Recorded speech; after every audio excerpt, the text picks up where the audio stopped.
little for your older busted phone, you just end up living with it? I don't think so. Verizon lets you trade in your broken phone for a shiny new one. You break it, we upgrade it. You dunk it, doggy bone it. Slam it, wham it, strawberry jam it. We upgrade it. Get a 5G phone on us with select plans. Every customer, current, new, or business. Because everyone deserves better. And with plans starting at just $35, better costs less than you think. Monday, December 6, 2021. I'm Dr. Avis Jones-DeWeaver, sitting in for Roland, who's on a much-needed vacation. Here's what's coming up on Roland Martin Unfiltered, streaming live on the Black Star Network. Civil rights groups send a letter to Senate Majority Leader Chuck Schumer, urging him to use his power to pass the House-approved social spending bill. Black women leaders and allies met with Vice President Kamala Harris to discuss the significant domestic policy and democracy issues facing our nation. Melanie Campbell, President and CEO of the National Coalition on Black Civic Participation, will be here. She'll tell us what happened in that meeting. The Department of Justice is suing Texas over its plan to redraw voting districts that would discriminate against Black and Latino voters. We'll tell you why the DOJ just closed the Emmett Till murder investigation. In Virginia, a cop will not face any charges in the death of Pharrell Williams' cousin, Donovon Lynch. The Lynch family will join us. Jelani Day's family is demanding the FBI investigate his death as a hate crime. Plus, Jussie Smollett takes the stand and details his relationship with one of his attackers. At least 32 cases of the Omicron COVID variant have been reported across 12 states. We'll tell you which ones. In our Fit, Live, Win segment, a look at the Eat for Your Blood Type diet. It's time to bring the fun on Roland Martin's Unfiltered, streaming live on the Black Star Network. Let's go. He's got it. Whatever the miss, he's on it. Whatever it is, he's got the scoop, the fact, the find. And when it breaks, he's right on time and it's rolling. Best believe he's knowing. Putting it down from sports to news to politics. With entertainment just for kicks, he's rolling.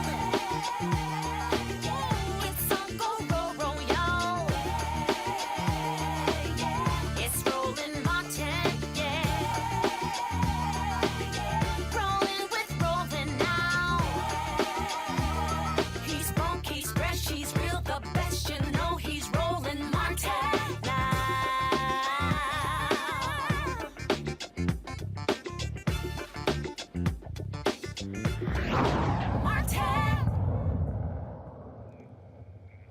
Civil rights groups are urging Senate Majority Leader Chuck Schumer to do whatever it takes to pass the $1.7 trillion social spending bill. In a letter, several human rights groups, including the NAACP and UNIDOS, asked the Majority Leader to get the job done now that the bill had passed in the House. Dear Senator Schumer, now that the House has passed the Build Back Better Act, including a robust child tax credit, it is time for the Senate to take this up. The Senate should pass this legislation as is without amendments that would weaken provisions key to the racial equity impact of the child tax credit. The expanded monthly child tax credit must be extended before the end of the year to give families the certainty that the payments will keep coming.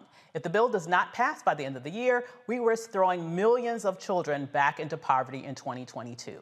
Passing the Build Back Better Act provides a historic opportunity to reduce childhood poverty and continued support to the most vulnerable children, particularly in Black and Latino families. The House passed the roughly $2 trillion bill on November 19th. The Build Back Better framework allows us opportunities to invest $555 billion to fight climate change, $400 billion for universal pre-K, $200 billion for child tax credits, another $200 billion for 4 weeks of paid leave, $165 billion on healthcare spending, $155 billion to expand affordable home care, $150 billion for affordable housing. The efforts to get the landmark bill passed come on many fronts. Today, members from the Black Women's Roundtable met with Vice President Kamala Harris to discuss the spending bill and voters' rights. Melanie Campbell, President and CEO of the National Coalition on Black Civic Participation, was in the room. She joins us now from D.C. How you doing there, Leader Campbell? How you doing? Wonderful to see you. Can Chuck Schumer take... I love that red on you. Now listen, she's gonna start this. The Delta AKA thing is going on already, okay? So let me ask you this. You have extraordinary leadership skills. And I'm wondering, can you give Chuck Schumer some lessons? Because it looks like he needs some. What do you think? I think they need to get this bill passed and get this voting rights bill passed before they go home for Christmas. Absolutely, absolutely. Now, we just detailed out all that the investments that are being made in a number of different areas. It sounds like to me this bill covers a wide variety of issues that would make a huge impact in the lives of Black families all across this nation. What do you think is going to be the main holdup in the Senate that might, torpedo this bill, or at least the ability to get it across the finish line this month? I think they have to make sure they have the 50 votes, but also make sure that they keep the strength of the bill is intact as much as possible. One of the things that, for Black Women's Roundtable, that's a key priority is paid family leave, as you well know. And so when you think about the fact that we're still in a pandemic and the reality about if there was something that would show the need for paid family leave in this country has been what happened with the pandemic. And the reality that you don't want people going to work sick. You want people to be able to take care of their families if they get sick. So it's really, it's an economic justice issue. It's also a good business decision as well. And so that's so for us, we've been pushing, Avis, as you know, we've been pushing voting rights and connecting that dot to economic justice. So we've been pushing for them to pass the infrastructure bill, the Build Back Better bill, but also other issues like reproductive justice as well, and make sure that people connect the dots to why voting rights is so important. Absolutely, and I'm so glad that you brought in this issue of voting rights because it does all go together, but there does not seem to be, I would argue, a sense of urgency on behalf of those in the Senate, at least it seems, to get either one across the finish line right now. Particularly one of the things that we mentioned, for example, with the Build Back Better bill, is this issue of the child tax credit. I mean, it's literally lifted millions of children out of poverty. We stand at the precipice of going backwards on that issue. And when you have a senator from West Virginia, one of the poorest states in the nation, dragging his feet on this and potentially being the one that will stop it from moving forward in December, what do you think is how can you solve that problem when this clearly is something that will help constituents in his state? Well, I think one, of course, the people of West Virginia have to demand that of him. Because everything I hear about him is how tied he is to hearing from his constituency. And I know a lot of them have, but they have to elevate that. I think also when it comes to President Biden and using his influence as the leader of the Democratic Party and to really continue to use his influence to push for Senator Manchin to stay the course and vote for what is critically a core component of what this president ran on. And so I think that it's vitally important that he do all he can as well. And then the people have to just keep weighing in and making sure that not just Manchin, but make sure there are others that stay on the right side of passing this bill. Absolutely. So you were in the room today with the Vice President of the United States, and we know that in addition to being a champion as it relates to this particular bill, she was really charged with helping to get the voting bill across the finish line as well. What sense did you get from her about any sense of optimism or pessimism in terms of the Democrats really being willing to do what needs to be done in order to get, in my opinion, both of these across the finish line, which likely is having some sort of fix as it relates to the filibuster? I think a sense of determination would be the right word to describe how I felt from her energy in the discussion. We met with her, Avis, several of us met with this Black Women and Allies group, with NCNW and a National African American Clergy Network, Power Rising, and so many other Black women leaders of organizations. nationally as well as a few local from the states. As we've been pushing for voting rights and these economic justice bills over the last 4 months now, believe it or not. But she was very, very, very determined and listening, and also saying that that she's pushing and wants to do more, plans to do more, and so I left there with that feeling that as the vice president, of course she is the vice president, not the president. Her role in being a partner with President Biden is really critical. That they use all the ability to continue to push for this federal legislation. At the same time, there are things that can be done to help voters when it comes to access to voter registration, things like that, that because there are bills that are on the books still intact, Help America Vote Act, i.e. Motor Voter, the things that can be done through the HUD, Housing and Urban Development, things that can be done through the Department of Education, through the agencies. And because the last administration really did not even, they were too busy talking about non-existent voter fraud, some of these things that were in place were also decimated. So we talked about some of those things as we're getting ready to go into a very critical election year, and the access to the ballot is also important, especially for our young people, and really spending some time on how important it is to make sure that young people who are really about to be the majority voters in this country have a fair and free access to the ballot. I hear you. Well, as you know today, Melanie, the Justice Department filed a lawsuit challenging the maps that were adopted by Texas Republicans. In Texas. Right? The law alleged that new maps failed to recognize growth in the Latino population and violated the Voting Rights Act. Now, this is the second voting rights-related lawsuit that the Biden administration has filed against the state this year. The Justice Department has also challenged redistricting voting, restrictive voting measures passed by the legislature early this year. I want to have you sort of comment on that, and I'm also going to bring in our incredible panel, Dr. Julianne Malveaux, as well as Dr. Omekongo Binga. And I apologize, brother, if I messed that up any, okay? I should know this, that obviously. was perfect. Perfectly, great. Because I would love for us to talk about this because I see this as a critical act. First of all, do you think that the Department of Justice actions today are going to be enough, and has it happened soon enough for this thing to really play out in a way that will make a difference before the midterm elections? Melanie, I'll start with you on that.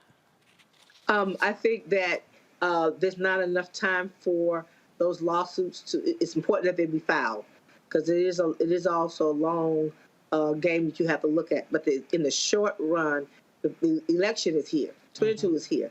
There is no way we can out-organize, and there's not enough lawsuits that will move fast enough. And you don't have a Supreme Court that will put stays on some of these bad laws. So what does that mean? We have to have federal legislation for it to affect the 22 election. So I would say, yes, keep filing lawsuits wherever you see voter suppression and discrimination when it comes to our voting process and the right to vote. But at the same time, there's nothing that we can do to really be ready for the opportunity for people to have fair opportunity to vote and have that vote protected, and not be for organizers not to be fearful of being charged for giving somebody water like in Georgia in lines next year. And you have to have federal voting rights legislation passed for that to happen. The John Lewis Voting Rights Restoration Act, as well as the Freedom to Vote Act, to help provide fair access to the ballot. I hear you. So, Dr. Malveaux, I mean, I guess, better late than never, but to me, this is just one of those things that shows that there doesn't seem to be a lot of sense of urgency. I'm glad that that's happened, but we still have heard absolutely nothing on Capitol Hill, really, with regards to any energy around moving a fix to the Voting Rights Act in the Senate. What do you think it will take in order to see some real action with federal legislation, which, as Melanie pointed out, is really what's needed here to make a difference? Well, first of all, shout out to Melanie, and thanks for her leadership, her really intense leadership around this issue. But secondly, I have to say that there is no urgency. And quite frankly, with all due respect to all of my sisters, I am disappointed that the vice president has not been more vocal and more out there about this. President Joe Biden, when he won in South Carolina, said he had our back. No, he has not had our back. We have not seen him have our back. The fact is that if this president walked the halls of the Senate and twisted some arms, he might get what we need. And this vice president as well. She is wonderful, she's brilliant, she's lovely, but they have not put the skids under this. They have not pushed it the way it needs to be pushed. And this is important because there are no rights without voting rights. There are no economic rights without voting rights. There are no political rights without voting rights, no housing rights, no food security rights without voting rights. And I think that somehow this has been lost in the weeds. I'm very frustrated with this administration around this issue.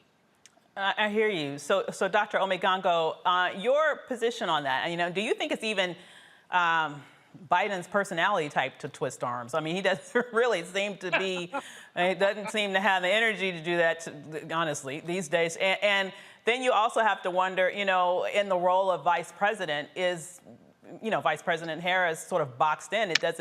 It does not really behoove her, it seems to be going out in front of the president on any policy issue, as important as it is. So at the end of the day, does the buck stop with Joe? And if so, what do we need to do to get him moving on this issue? Well, most definitely. And I also want to echo the sentiments towards Ms. Campbell and all of the great work you're doing on behalf of our community. We really appreciate you.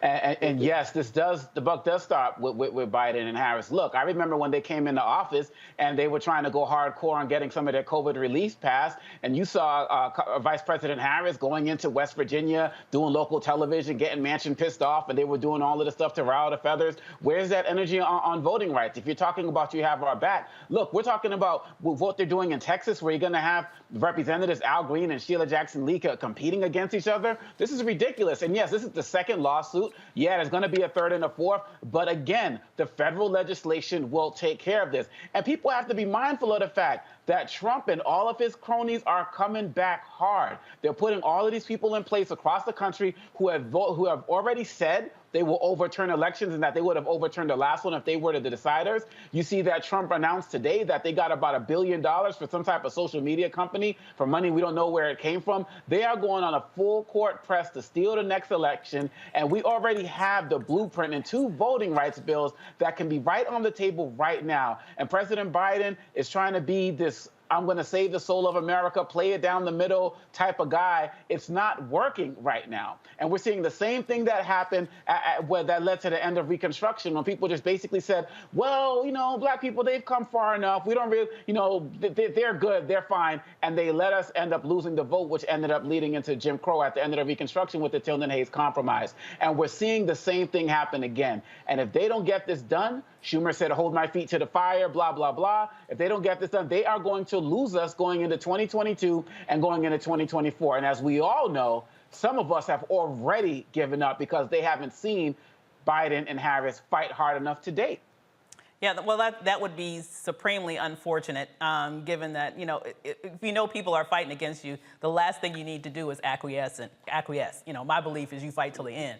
But here is the point that you made that was so brilliant. I mean, this is really like history repeating itself. I completely agree with that. And I also kind of think of this as really, honestly, the rebirth of American apartheid in many ways. Because what's really going on here with regards to the stealing of voting rights, that's how I would characterize what's been happening all across the country, as well as the packing of the Supreme Court. What you have here is an all-out right-wing effort to make majorities irrelevant, numeric majorities irrelevant, okay? This really is the point in which you see where white majority rule has its days numbers with regards to the demographics of this nation. You are seeing a concerted effort to make the literal majority of the nation, or democracy, irrelevant now. They are really setting up a situation where there will be minority rule in this country.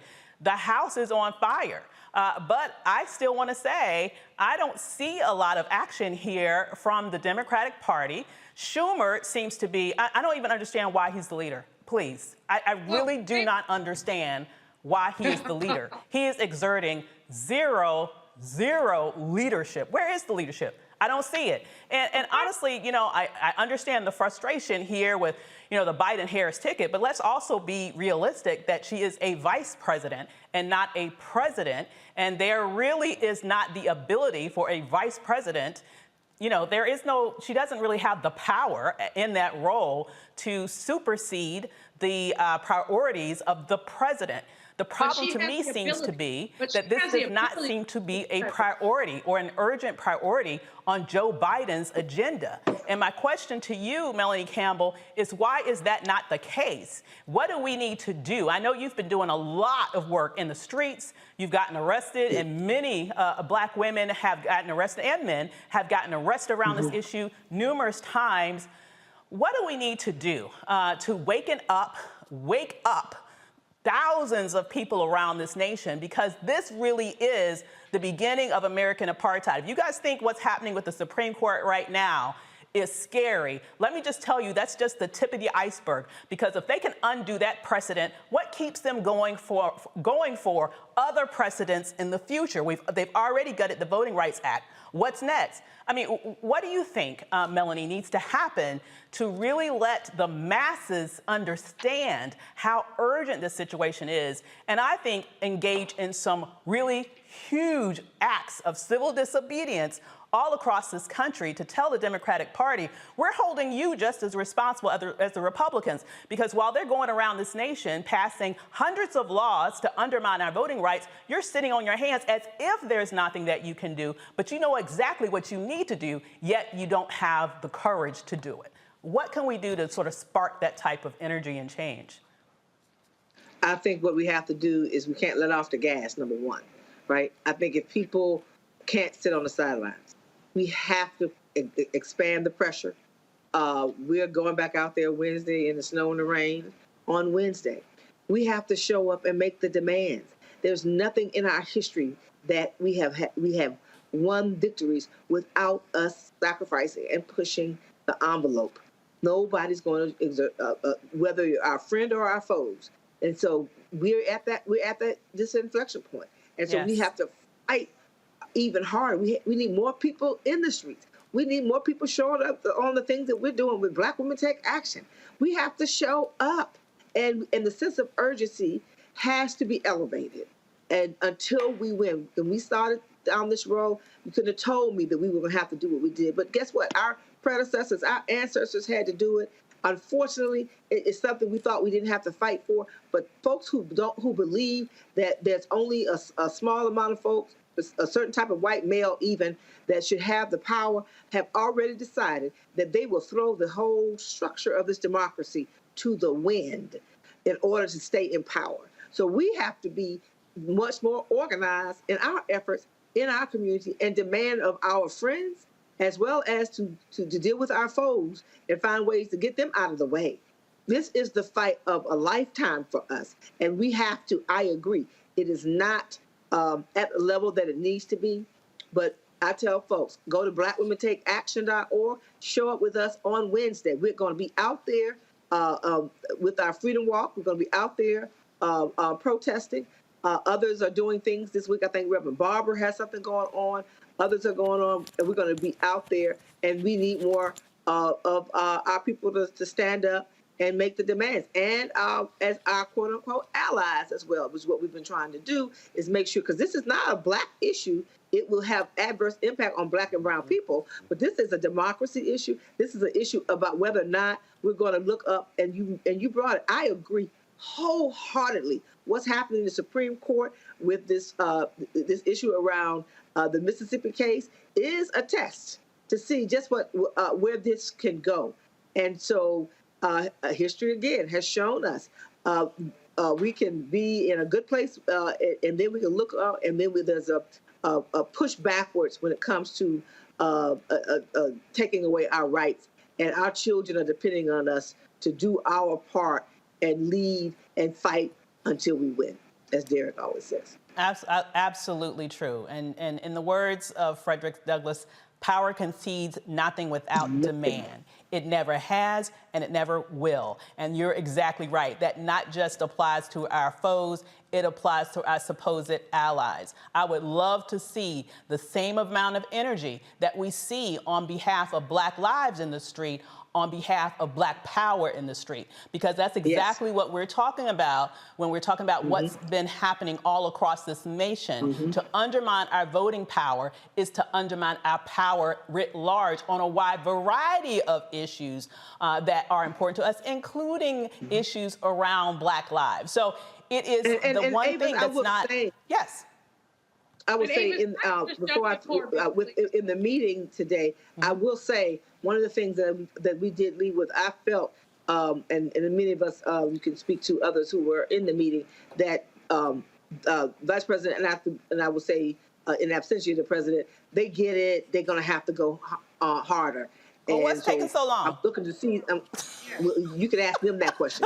I'm just saying. I feel like you have to ask them that question. But I think part of why we meet is we have to make those. We have to. That was part of the reason to meet, right? Was to continue to say to our friends, we need you to do more. So that's part of what that meeting was about. And I left there feeling that she got that, and we just have to keep pushing. I hear you, Dr. Malveaux. I know you wanted to add something to that. I really do, because Melanie, as much as I love and respect you, I have to say we cannot let our VP off the hook. I don't know how often she meets with the president, but if he's playing her, he could be. If he's playing her, shame on her and shame on us. But he said he had our back. He appointed a Black and Asian American woman to be the VP. She has to come out. We have seen VPs step over the president. Joe Biden did it when he decided that same-sex marriage was a priority. Obama lagged on it. He stepped out there. He did it. And I'm asking our VP, our sister, to step out there. Again, there are no rights without voting rights. And so this, to me, is just a pathetic way of approaching our most fundamental rights. Congo is right. And Julianne, I just want to make sure that we're clear. She can speak for her own self. I'm saying to you, I left that meeting feeling that she understood that, and she's going to do more, and that they have to do more. That's the only point I'm making. That you left feeling that. I feel let down by the Biden-Harris administration. I am livid. But we got to keep fighting them. But look, wait a minute, sideline. I am livid about it. But we have to keep fighting and pushing them, Julianne. We can be disappointed, but we have to keep pushing them, and that's why you meet with them. That's why you make the demands. On that, but we have to also hold them accountable. Accountable. Right. We can't go back to 1896, and that's what Dr. Obakongo was referring to. At post-Reconstruction, they start taking our stuff, and they go again. And too many of us are too silent. We're too in love with having a Black woman in the White House. I don't know about that. Well, I feel like she's getting extraordinary criticism, specifically because she's a Black woman in the White House. But that's a whole nother conversation. But what you're saying writ large, Dr. Malveaux, I completely agree with you in that I'm disappointed too. Okay, I honestly, I'm way past disappointed. I'm at the point where I'm pissed. I mean, this is absolutely ridiculous. There is no excuse. Okay, there's no excuse for the lagging of the feet. There's no excuse for the lack of urgency. Honestly, there's no excuse for the lack of backbone. Now, I hear what you're saying about sometimes there's been precedent of a few, you can come up with a few isolated incidents where there's been precedent of a vice president superseding the president on the issue. But let's also acknowledge the fact that Black women are not measured with the same yardstick as white men are. And so, I feel like she's already been getting a very unfair treatment in the press just because she's a Black woman. This ridiculousness about how she's hard on people. I am sure that she is not any more stringent on people than a white male would be in that position, but they are oftentimes considered as leadership qualities. But let's not, Dr. Obakongo, I would love to hear your opinion on, I'm sorry, go ahead. If she's getting that criticism, some of which frankly is deserved, but if she's how do you know? Did you work for her? Hell no. I don't work for people. I don't make a habit of that. Right. So I'm just saying the only people know are people that worked for. And there have been conflicting evidence on that, but the evidence that seems to get all the attention are the critics. And I'm just saying there's a long history, and I know you know this as a Black woman. When we are stern, when we have expectations, when we hold people to deadlines, when we are trying to meet specific goals that we have in our organizations, we are criticized for that and called everything but a child of God. But anybody else having that same, exerting that same leadership style are shown as good leaders. Hasn't done it. She has the bandwidth to step out. I agree with you. Black women, we get it. I've gotten it my whole life. I don't know how many, I'm not going to tell y'all how many years, but anybody who Googles me knows. I mean, every time I do something, I get criticism. Loud Black woman. Yeah. But the fact is that when you have that reputation, you also have the flexibility to step the you-know-what out. And she has not done it.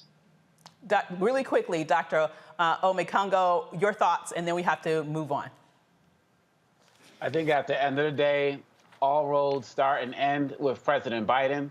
We can talk about Vice President Harris stepping up. I think that she's going to continue to do more of the behind-the-scenes stuff like traditional vice presidents have done, even though people are asking for more. But we have to understand the first thing, going back to Reconstruction, the first thing they went to after that ended was not property, was not work rights, it was the vote. Just like they are strategically doing it right now. So it starts and ends with Biden. We know a lot of the Harris critique is about Black women hate. We understand that. But Biden has to get out there and prove that he has our backs like he said he did, because right now he is seeming so comfortable we are about to lose something that is fundamental to our existence in America. Absolutely, and he's about to lose his governing majority in Congress if he doesn't get his stuff together, because it's our vote that makes the Democrats writ large win.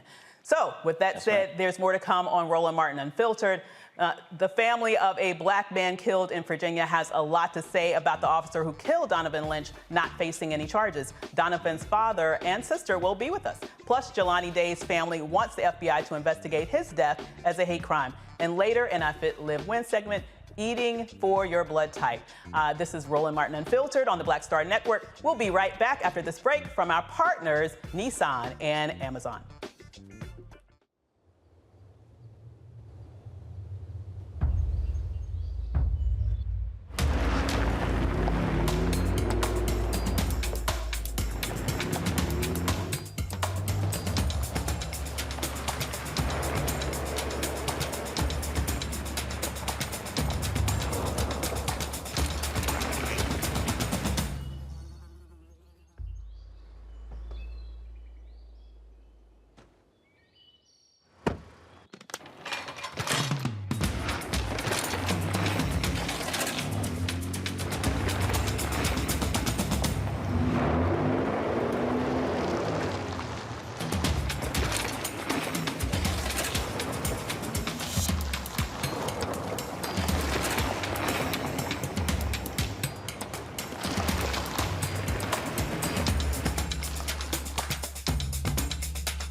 Betty is saving big holiday shopping at Amazon. So now, she's free to become Bear Hug Betty.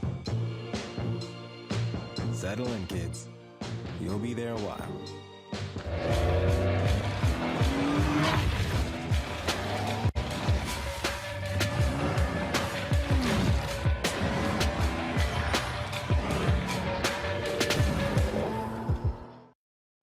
Yo, it's your man Dion Cole from Blackish, and you're watching Roland Martin Unfiltered. Stay woke.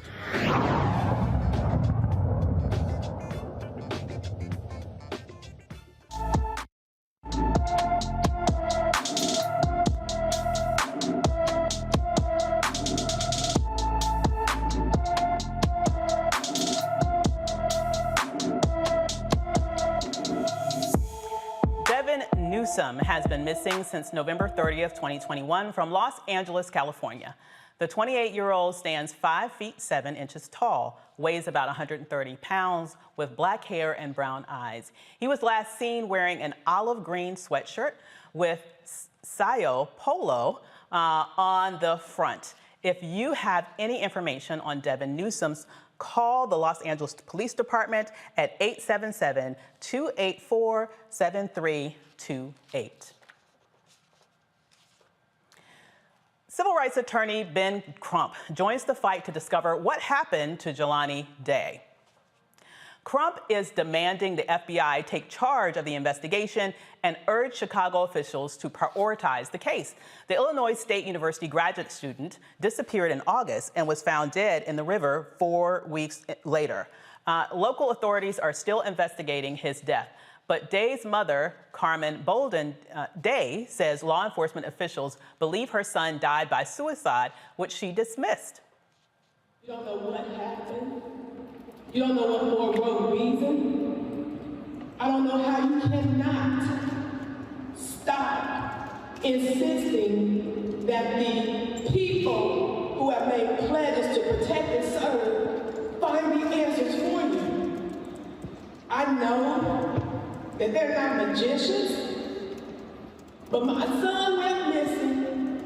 The last day he was seen was August 24th of 2021.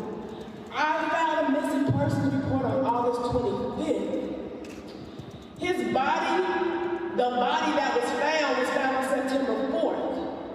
It wasn't until September 23rd that they identified this body as my son.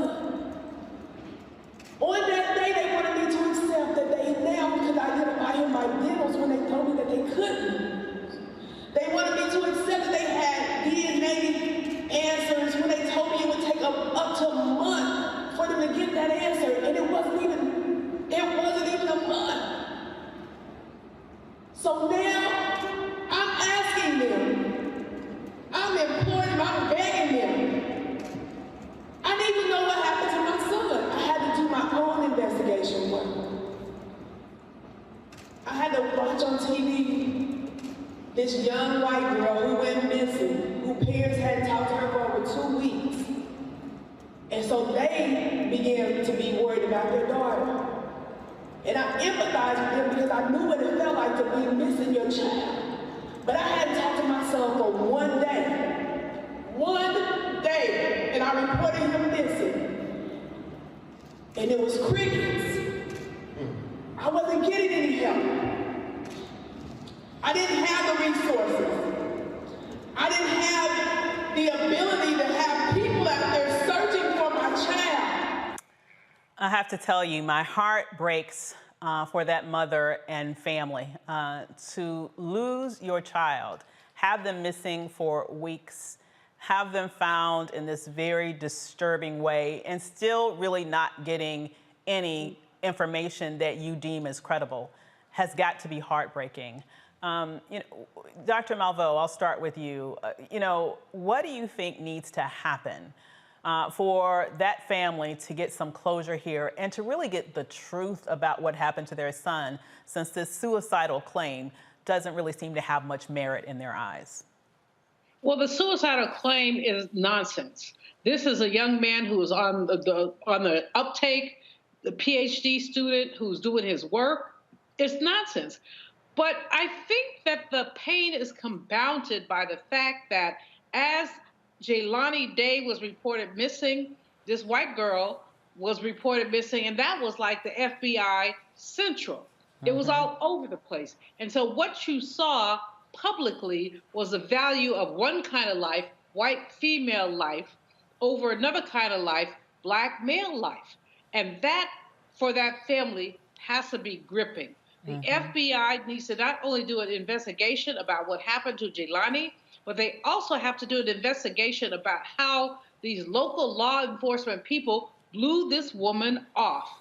She knew her son, she knew, and she knows, and we know, this brother did not commit any suicide. Somebody followed him. I mean, I don't know. I have not the facts, but I do love to speculate. And in speculation, we know he was last seen at a cannabis shop. Somebody probably followed him. He probably had a little coin, and they, basically did away with him. And we're also in an area where there is anti-blackness. So I am happy that Ben Crump is there. I was happy to see my colleagues at Rainbow Push. I saw Reverend Jeanette Wilson standing on the side. I'm happy to see them there. But it's going to take more than just that little bit. The FBI has to start dealing with, you just did a segment, Avis, about Black and missing. Our missing has never been an issue for predatory, capitalist, white America. Sad but true. Dr. Omekongo, what are your thoughts about how can we get to a point where we can figure out a way to get this nation to prioritize Black lives when they go missing in the same way that they seem to prioritize the white female missing person? The best way to do it is by doing what we're doing tonight. We have to show them how it's done and let them follow our lead. I'm so happy that, you know, on this show, we do the Black and Missing segment and so many other people who are out there using their platforms to do it, because just like with music culture and everything else, people start to follow our lead. And the more vocal we are about it and the more we demand that these other organizations do it as well, they're going to start doing it. And I've seen it a little bit, and we have to keep the pressure on. And this story, you know, just started to just break me down, because you know what it really made me think of? Two other people, Ahmaud Arbery and Breonna Taylor. And the fact of the matter is, these stories happened, and then it took all of this extra push, all of this extra fight to bring the attention to the media. I think what happened with Arbery happened in February, and the video didn't come to light until May because his mother had to keep fighting for her son, who they also made up all of these stories about, didn't even arrest the killers at the scene. And this is what we have to do to continually show that we matter. Mothers are stepping up, fathers are stepping up, communities are stepping up. And as people are starting to see this, they're starting to be like, oh, wow, it really is important. That's the only way it's going to happen, because really at the end of the day, they've never cared about us on any major level, but they know that we're consumers. They know that we're spending money on their networks and advertising dollars and all of this other type of stuff. The more we speak up on it, the more they're going to speak up on it, because we have to stop making the burden of finding missing Black bodies on the feet of the parents and families. We got FBI, we got police, we got investigators, local sheriffs and all of this. They need to do their job just as much as they do for other people. They need to do it for us. Absolutely. Amen to that. So the investigation in the 1955 murder of Emmett Till is officially closed. The DOJ opened its investigation after the woman who accused Till recanted her story to a professor in 2017. But the DOJ says it cannot prove the woman lied to federal investigators, even though she said she did. Okay, interesting. Till was visiting family in Mississippi when a white woman accused the 14-year-old of propositioning her. Two white men later abducted and beat the teenager to death. Oh my goodness, I don't even know where to start with this. Dr. Omekongo, like I said, I don't even know where to start with this. You know, what are your thoughts about the fact that here we are, they're finally closing the case that they didn't close because the person who lied, because she said that she lied, so I'm just going to take her at a word at this point, that she actually lied. But now they're saying they don't know that she lied. I mean, what in the world is going on at the Department of Justice? No, it's like people just continually want to just spit on Emmett Till's grave and the grave of his whole family, Mamie Till and everybody else. And it's just completely disrespectful. She came out and said that she lied. When I listen to stories of people like Joe Madison and the like, and people who lived during that time and how shocking it was and changed their whole psyche, and how we've had the Trayvon Martins of the world and the Michael Browns reminiscent of Emmett Till. And you see, even up until today, the woman can come out and confess to the truth and still can't get this justice. This woman's lies killed him, and now her truth is killing him further. And it's really frustrating, and I'm happy that so many of us are upholding his memory, but it just continually seems to me, and I think every single year when they fixed his memorial, people drive by and shoot at it to such an extent that they had to put a bulletproof barrier around it. People keep continuing to bury this man, and we have to make sure that young boy at the time, and we have to continue to make sure that we are uplifting him, because the DOJ, Carolyn Bryant, and all of these guys continue to just spit on his grave, and we can't have it. I completely agree with you. Dr. Malveaux, honestly, what can we glean from this about American culture? I mean, here is this, you know, the issue that led to this child's death. And I just want to reiterate that again, as you so rightly did, Dr. Omekongo, child murdered, okay? The issue that led to his death was the so-called, you know, privileging and protection of the dainty white woman. And here we are, decades later, and this not-so-dainty white woman came out and finally admitted, I don't know what was going on, maybe she thought she was about to kick the bucket and she wanted to, you know, confess her sins, saying here that, okay, actually, what I said happened never happened. And they killed that child for no reason. And now the Department of Justice is saying, well, we can't really prove that she lied. What does that tell us? I mean, to me, it seems like it's saying something about how, you know, white privilege has no freaking bounds, because what it is doing is suggesting that white people maybe can't be that bad, but really all evidence suggests that they can. Laugh. You know, Avis, the last time I actually broke down in public, and I don't do that very often, as you know, was when I was at the National African American Museum, and I looked at the Emmett Till casket. Mm-hmm. It reminded me of being a little girl and having my mom show me the picture in ebony and saying to my brother, be careful of white women. I'll never forget, be careful of white women. And the fact is that we all do this kumbaya BS, but when a white woman clutches her pearls and says that a black man has been out of order, he has been signed up for a lynching. And the lie, see, the part of this, Avis, that I have to just go into is the lie about white female fragility. Yes. Most black men were lynched because they had too much. Not because they were raping white women, but because they had too much. Now, in the Emmett Till case, and I can give you, you know me, I can give you line, chapter, and verse, Tulsa, Wilmington, North Carolina, so many black men who just accumulated even a little bit. And their little bit was threatening the white people, so they were lynched because they had. And so this is where we are again. But meanwhile, back at the ranch, the whole thing with Emmett Till is about a putrid, P-U-T-R-I-D, putrid white woman who sat in her whatever she thought she was in and accused a child. And let's say, get a child. They said he was reckless eyeballing. He was a kid. He didn't know what he was doing. If he did reckless eyeball, which he probably didn't. This was an insecure, ugly ass, and I'm going to say it, and you know I try not to curse on the air, ugly ass white woman who was trying to incite her husband. And all too often that happened. Ida B. Wells documented a lynching that I was talking about just the other day. It was a lynching that happened when an itinerant black man kind of walked the road. You know, he walked the road and he fixed people's fences and he did whatever. He hooked up with or met a white woman who was a widow, theoretically attractive. I've never seen really an attractive white woman, but they said she was. And so anyway, they hooked up. He was helping her with her house. They began a sexual relationship. White people were mad because this woman had property. And she's like, why is she laying up with his brother? They busted into her house one night to find them in bed.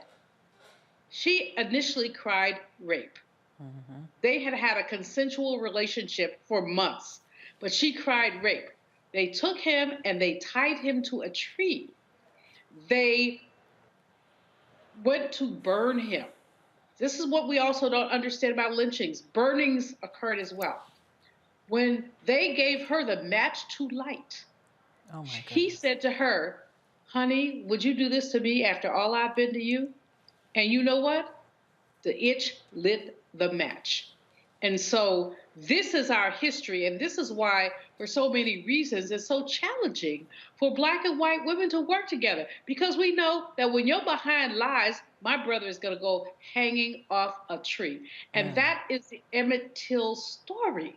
How dare anyone shoot there? But they're going to do that because what is America is racism is baked in the cake we call America. It's all up in there. You can't slice it out like you slice out a little piece and say, okay, we're gonna take this piece out, because it's all up in there. It's like cinnamon is in applesauce. It's just up in there.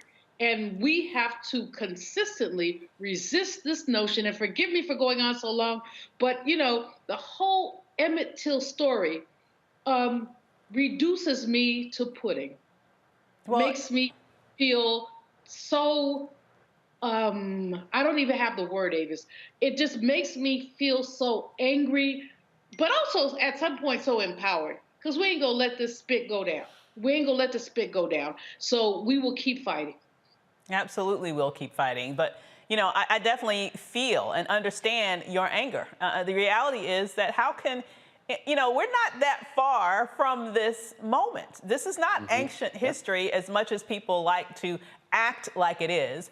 Neither is it ancient history just in terms of timetable, but I would argue it's not an ancient history in regards to actually what happens in present day, oftentimes based on statements that aren't true, based on just a culture that tends to prioritize and elevate white womanhood and instantly consider Black males to be inherently criminal, and how that leads to situation that causes the deaths of Black men at the drop of a hat.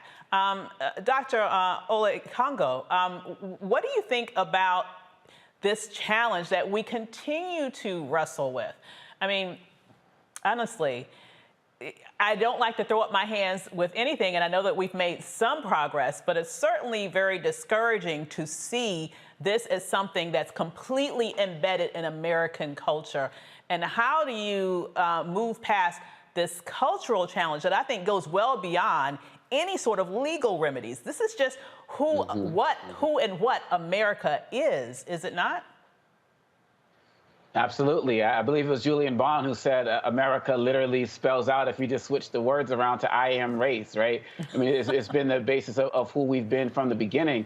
And the way to get around it is two words: on blast. We have to continue to put people on blast. I believe it was Johnny Cochran who said, you hit people in their pocketbooks and their hearts will follow. All of the hashtagging. This is what led to the Wild Black hashtagging trend that happened over the last 2 years or so. Putting people on blast, letting companies see their employees act up. This has led to people getting fired. This has led to people getting reprimanded. This has led to people getting arrested. And again, we're not calling for violence on violence, but when we see these people in the streets and they're getting recorded and it's making it back to their companies and they're losing their jobs, these are the types of punishments that we need to call them out for.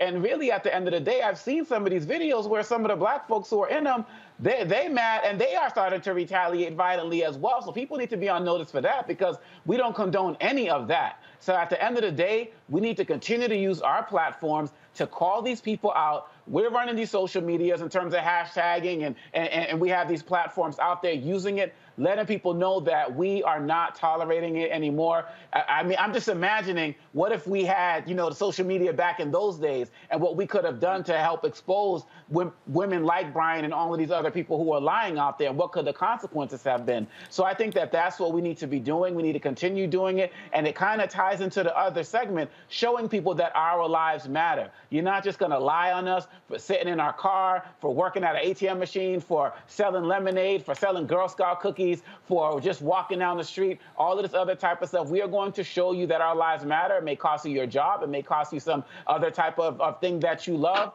but we are going to let you know one way or another that this is going to stop. Absolutely. And I wonder if, with all of the sort of Karenisms that you just kind of laid out there, I think about there are just so many dangers, from the noisy, annoying Karens to literal life or death issues. I'm thinking about it. Just came back from Miami with my oldest son, who wanted to go to Art Basel for a minute. We went out there and he wanted to hang out that evening. And I told him, I was like, okay, hang out. He's a grown man, 25, but I'm like, be careful. This is Florida. We're not home.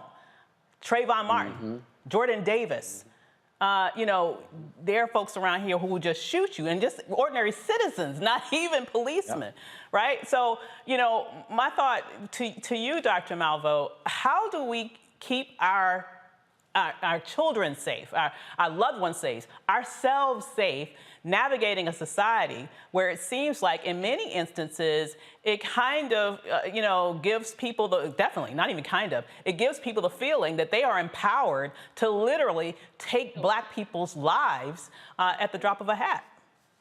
Well, they're empowered to kill. Those people who shot down Ahmaud Arbery, they were empowered to kill. They thought they could do that. They were checked. But, Omicron, I have to say, you raise a point about what if we had social media back in the day. There are 3 reasons why social media back in the day wouldn't work then and doesn't always work now. Number 1, you have a bunch of wuss Black people. I'm just going to put it out there. Folks who, well, maybe they shouldn't have been walking there. So that's wuss Black people, number 1. Number 2, this stuff is not individually isolated. It is structural. If it were individually isolated, we get upset about a Trayvon Martin, about a George Floyd, about an Ahmaud Arbery, about a Breonna Taylor. That is individual isolation. The issue is a structural way that Black people can be demonized and victimized every time we do something. Inhale, walk down the street, use an ATM, say something to somebody. It is amazing. So we got the wuss Black people, we got the structuralism, and the third thing we have is white indifference. There is an indifference to our lives. I have started, which is a very bad habit, reading comments on various stories in the Washington Post. It's a very bad habit because I spend too much time. Like going back at stupid white folks saying, have you lost your mind? Your racism is showing, or something like that. But the fact is that there are some myopic white people who believe that we deserve this. And we have to go all the way back to when we got here and how we were dehumanized, demonized, made to seem threatening. This is how we ended up with the prison industrial complex to ensure that Black men especially, but also Black women, were free labor for this predatory capitalist system. We have to basically deal with that. And unfortunately, we are in the minority. Avis, earlier you talked about the majority of the minority.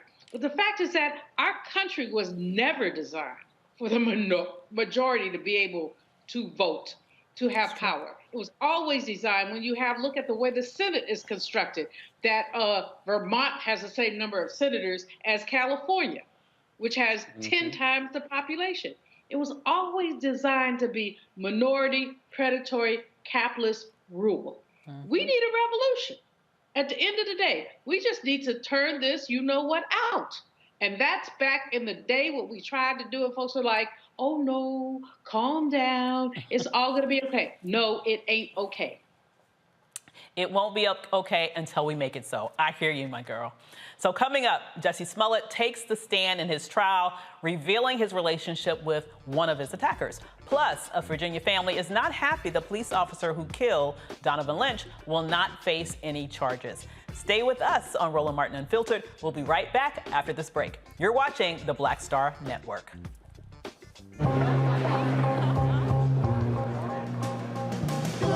Are the stars out tonight?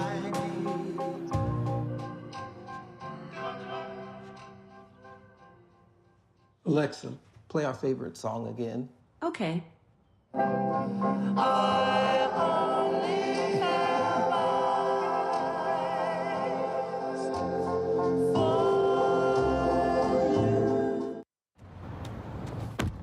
Oh, that spin class was brutal. Well, you can try using the Buick's massaging seat. Ooh, yeah, that's nice. Can I use Apple CarPlay to put some music on? Sure, it's wireless. Pick something we all like. Okay, hold on. What's your Buick's Wi-Fi password? Buick Envision 2021. Oh, you should pick something stronger. That's really predictable. That's a really tight spot. Don't worry, I used to hate parallel parking. Me too. Hey. Really outdid yourself. Yes, we did. The all-new Buick Envision, an SUV built around you, all of you. Once upon a time, there lived a princess with really long hair who was waiting for a prince to come save her. But really, who has time for that? Let's go. Feeling myself. I'm feeling She ordered herself a ladder with Prime one-day delivery, and she was out of there. I want some hood girls looking back at it and a good girl in my tax bracket. Now, her hairdressing empire is killing it. And the prince, well, who cares? Prime changed everything. But I'm back at it and I'm feeling myself. Folks, Black Star Network is here. Oh, no punches! I'm real revolutionary right now. Support this man, Black Media. He makes sure that our stories are told. Thank you for being the voice of Black America, Roland. Stay black. I love y'all. All momentum we have now, we have to keep this going. The video looks phenomenal. See, there's a difference between Black Star Network and Black-owned media and something like CNN. You can't be Black-owned media and be scared. It's time to be smart. Bring your eyeballs home. You dig?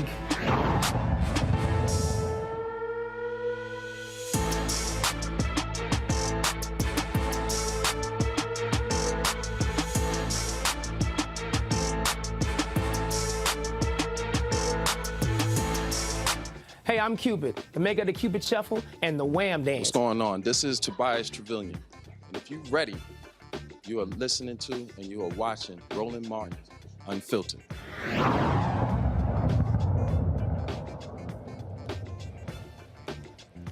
Jussie Smollett has taken the stand in his Chicago trial. Today, the former Empire actor testified as the trial enters its second week and nears a finish. Smollett's testimony focused on his relationship with Bola and Ola Osundario, who testified that Smollett paid them to stage a fake hate crime. Smollett told jurors that he was not friends with Ola, but was friends with Bola, interesting, with whom he testified he had a sexual relationship and would help him get drugs. Bola denied this during his testimony earlier in the trial.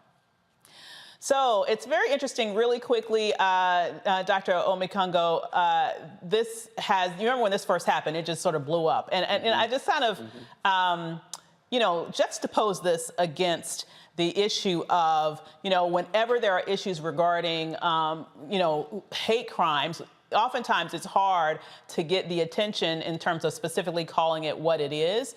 But when this happened and it's been deemed this sort of fake hate crime, there is all sorts of attention on it. And I would argue that, honestly, I feel like they're going to really throw the kitchen sink at Jussie. What are your thoughts about what can we glean from the difference between how this issue has played out, not only legally, but in front of the media? It's completely, as you said, they are completely out for blood and vengeance. And I believe that there are bigger fish to fry in Chicago with all of the issues that are going on there. And I believe that despite everything that he did, which was wrong and worthy of some type of punishment, of course, they're turning this into like a O.J. Simpson trial part 2. And when you think about everything we've talked about in the last few segments, about all of the work the family of Jelani Day has had to do, Ahmaud Arbery, and so on and so forth, to get real attention put on to real serious things that have been crimes in the case of Arbery, or things that will end up most likely being potential crimes with Jelani Day that have led to the loss of life, and everything we have to do to get that attention. But you get a situation like this, and the whole city and the police are going out of their minds to try to nail him to the wall. I think that this is ridiculous, and I feel like this is what we all need to be mindful of will happen if we slip up in any way, shape, or form, whether intentional or not. They will do anything to put any one of us on trial and make us the face of something in order to drive a point home. This is too much attention put on this case. Absolutely. Agreed, Dr. Malvo? I do agree fully with Dr. Obakongo. I think that this is absurd. I don't know what happened. I wasn't there. I remember talking about this on this program a couple of years ago when it first came out. And at that time, I think we had some little crazy Black conservative who, said it was a hoax. And I think I and someone else said it didn't have to be a hoax. I don't know what it is. It's not rational, but this ain't the worst thing that ever happened to anybody. Mm-hmm. And so to spend this kind of time, effort, energy, money, and publicity and publicity on this is really to undermine the reality of hate crime. Because hate crime does happen to our people. All too often, people want to minimize it, marginalize it. And this thing here, since I wasn't there. I tried not to comment when I wasn't there. But there's some messed up stuff going on here, and we know that. Absolutely. But we also know that this young man should not be thrown under the bus, that there was a probability of some kind of relationship that kind of went sideways. Whatever. Why are we spending hundreds of thousands of dollars trying to throw this young man in jail? Absolutely. He offered to repay like 10 grand and to whatever. He pulled it back. But they're not trying to do that. They want blood. This is revenge trial 101. It certainly is. And that is Dr. Malveau's version of my name is Bennett and I ain't in it. Okay, so next, we're going to be joined by the family of Donovon Lynch right after this quick break from our partners Nissan and Amazon. We'll be back with Roland Martin Unfiltered with the Black Star Network.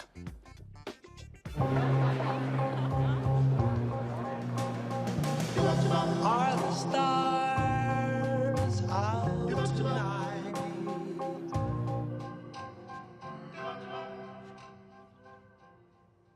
Alexa, play our favorite song again. Okay. I only have eyes for you.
Maureen is saving big holiday shopping at Amazon, so now she's free to become Maureen the Merrier.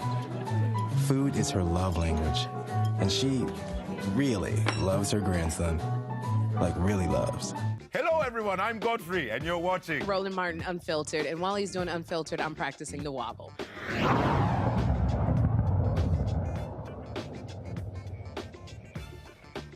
Tension is building in Virginia Beach after the prosecutor decides not to charge the cop who shot and killed Donovon Lynch in the town.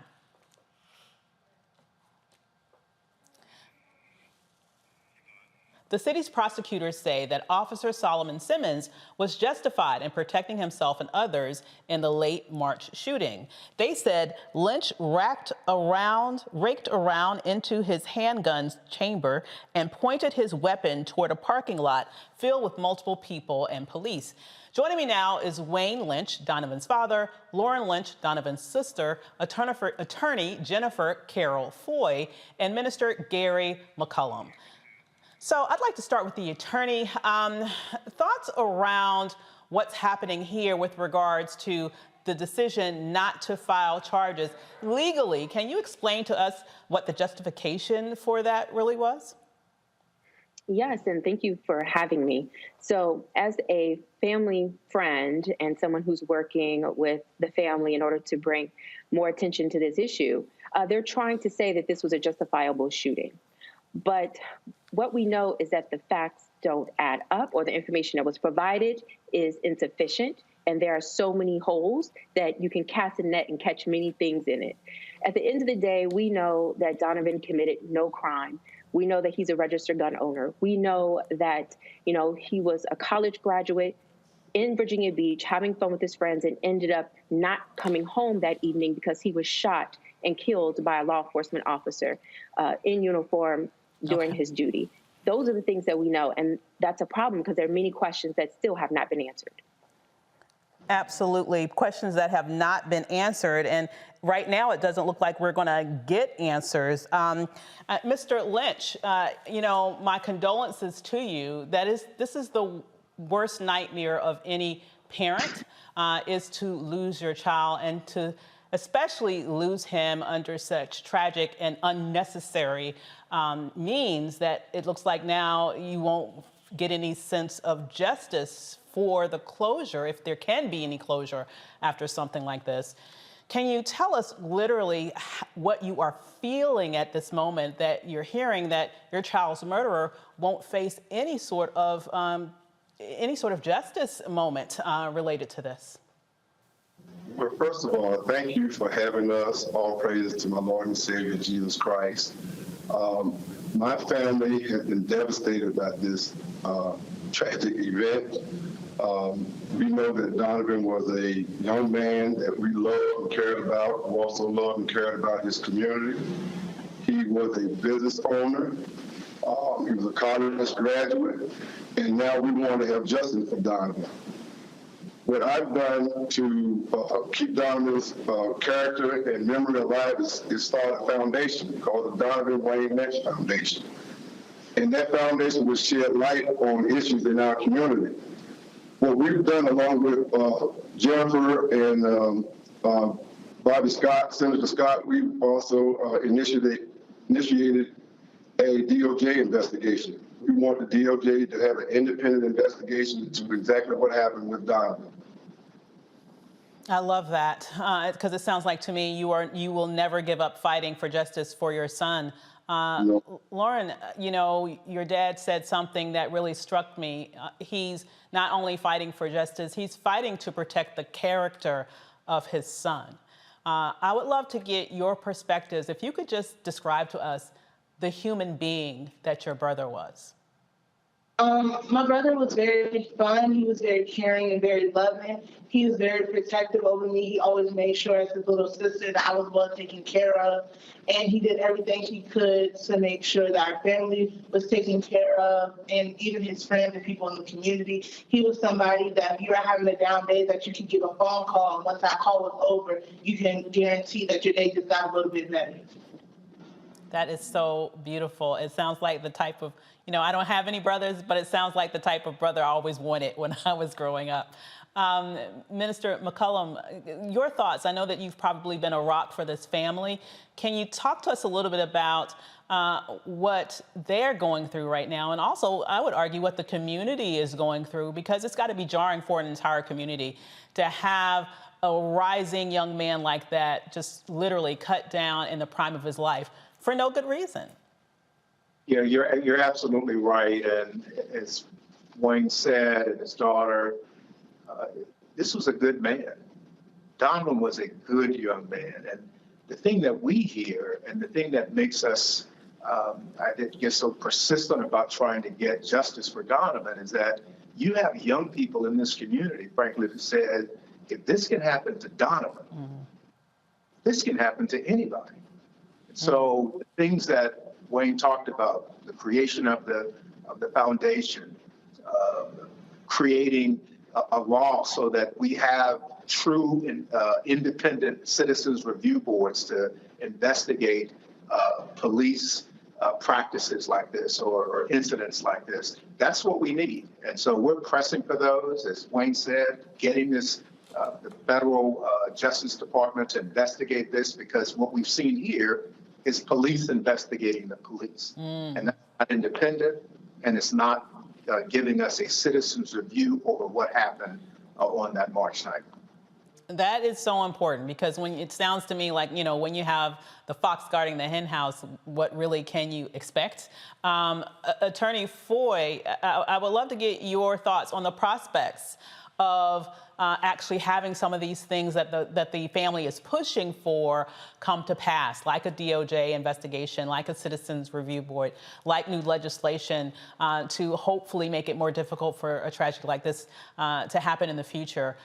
Your thoughts around the viability of some of these ideas and what we can do in order to put the pressure on so that they actually come to pass? Absolutely. The thing that we can do is continue to make sure that we're saying his name, Donovon Lynch, that we are activating and agitating for change. And that means contacting, the DOJ, the Department of Justice, and saying that there should be an independent investigation in this case.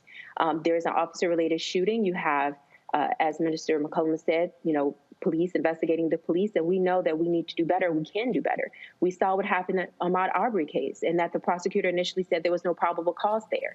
But because of national outrage and outreach, those 3 people who were responsible for his death have been brought to justice and convicted of murder. And the prosecutor is going to be held accountable as well. So we know oftentimes the system doesn't work the way it should, and that's where we have to step in and say enough is enough. Now is our time to ensure we have true transparency and accountability in the system. And thanks to Congressman Bobby Scott and so many others who are demanding an independent investigation from the Department of Justice, let's unify our voices and uplift this family in a real way. Let's make sure we contribute to the foundation. Let's also push here in Virginia to have mandatory civilian review boards for any jurisdiction with over 100,000 people in population, so we can have people actually being held accountable. These are public employees with taxpayer money, and we want no more deaths because we know that Donovon Lynch did not commit a crime. He did not shoot a shot, and he should not have been shot down. So this is what we're talking about. We really want to make sure that we're holding people accountable and we get answers to the questions. And that's where civilian review boards come in, because they have investigative powers, they can subpoena documents, they can interview witnesses, and they can delve out consequences as well. So while I'm excited to have been a part of the legislation that was initially passed in the General Assembly to establish civilian review boards, the Donovon Lynch bill will make it stronger by making it mandatory and also ensuring that we don't, pack the civilian review boards with former law enforcement officers, that we make sure it is the people, the taxpayer, who have a say, who's reviewing the evidence, and who's able to delve out consequences and bring real transparency and accountability to the system. Thank you there. Mr. Lynch, coming back to you one more time, can you tell me a little bit more about how the community around you has been impacted, like what's going on in the community right now, and tell us a little bit more about what you are doing. I noticed that you're holding something. You might want to tell us the significance of the piece that you're displaying there. Yes, this is an award Donovon received posthumously from his University of Virginia at Wise. It's a prestigious award called the TPS Ellison Award, and it's given to a young man or in the community that's doing great things in his community, also in the community where he served and went to college and played football. Donovon was a tremendous athlete. He played both football and basketball. He was very good at both, but he went to college to play football. But the basketball was first love. I need Stephen A. to holler at me. But Donovon was a great young man. He was a father's dream. We want to make sure his legacy continues. Donovon was a young man who always looked to help others. He always had a positive word for others.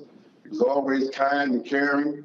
So we want to make sure that Donovon's name is strong in the community like it was previously. He did nothing wrong, and we want to vindicate Donovon. Justice for Donovon. Yes. I hear you. Quickly, I just want to bring in the panel if you happen to have any questions. Dr. Malveaux, I'll start with you. Any questions for the Donovon family, their pastor, or their legal representative? Well, first of all, absolutely my heartfelt condolences. This is a horrible situation. It happens again and again and again around our country. But I feel for you, and I hope you'll accept my condolences and my prayers. Now, my question, in terms of the award and the role that Donovon played in the community and the way that you're attempting to basically say his name, say his name, say his name, what can the larger community do to lift up Donovon Lynch? Well, we have a foundation called the Donovon Lynch Foundation for Social and Economic Justice. It has an outline of Donovan's law, has an outline of the CRB that was just instituted in the city of Virginia Beach, which is a milestone. It also has information on how you can make contributions and donations to the foundation so we can continue to work in the community that we started. Donovan's main thing before he left this earth was he wanted to change the world. That's literally what we're going to do. We want to change the world. We want to make sure that no other young men or women in Virginia or anywhere else is killed by police brutality for no reason. Powerful, powerful thing. Yes. That I would say to anyone listening to this, don't be silent. Dr. King said it best. Our days begin to end the day that we become silent about things that matter. And the lives of young people like Donovan, they matter. Changing this system in terms of providing police accountability, those are really important issues and they matter. So being silent is not an option. I would also urge the community to follow us on our social media, especially our Instagram, Justice, the number 4, Donovon Lynch, DONOVON LYNCH. So that way you can stay up to date on what we're doing in the community and also about things involving Donovan. Love it. And Dr. Omicron, any questions? Yes. First of all, I would like to also offer my condolences, and I wanted to bring it back to the police. And I'm wondering, are they basically acting like this is case closed, get out of our face, or are they doing any type of work to be part of the healing process in the community? Well, it's still an ongoing investigation. What we had take place previously was an investigation by the Commonwealth of Virginia and the grand jury finding. But that does not eliminate the case. The case is still ongoing. It's still being investigated, still being witnesses interviewed. So we're still pursuing justice in that regard. Absolutely. And it's my belief that you will continue to pursue justice. This seems like the type of family that will never give up. On behalf of us all, you inspire us. And for those of us who have children and at home, hug them a little harder and also go and support this family who's missing a key part of what makes their hearts whole. So thank you all so much for joining us tonight. And just one other thing before you go, I have some young community organizers that have been with me from the start. I would be remiss if I can't get them on camera right quick. These kids have been with me the whole time. Cameron Beltran and Angela Horton. They have literally been with me every step of the way. They are Donovan's friends, but they're also community activists and organizers in the Hampton Road. Cam is the founding CEO of VIP Violence Intervention Prevention LLC. You can go to his website also and see him on Instagram. And Ms. Horton is also a community activist with the Underground 1865. It's her organization. So go online and look these young people up. They're doing a marvelous job helping myself and my daughter in our community. Because it could have went another way if we had not had the foresight to have people in place that knew what to do. Indeed. And also, thank you for taking the time to introduce these powerful young people to us, because as you're right, they need to be acknowledged for the work that they're doing to make sure that your son's name lives on. Thank you so much for joining us this evening. Thank you. Really appreciate it. God bless you. You too. We have so much more on Roland Martin Unfiltered. And right after this break, we'll come back and tell you all about it. See you in a few.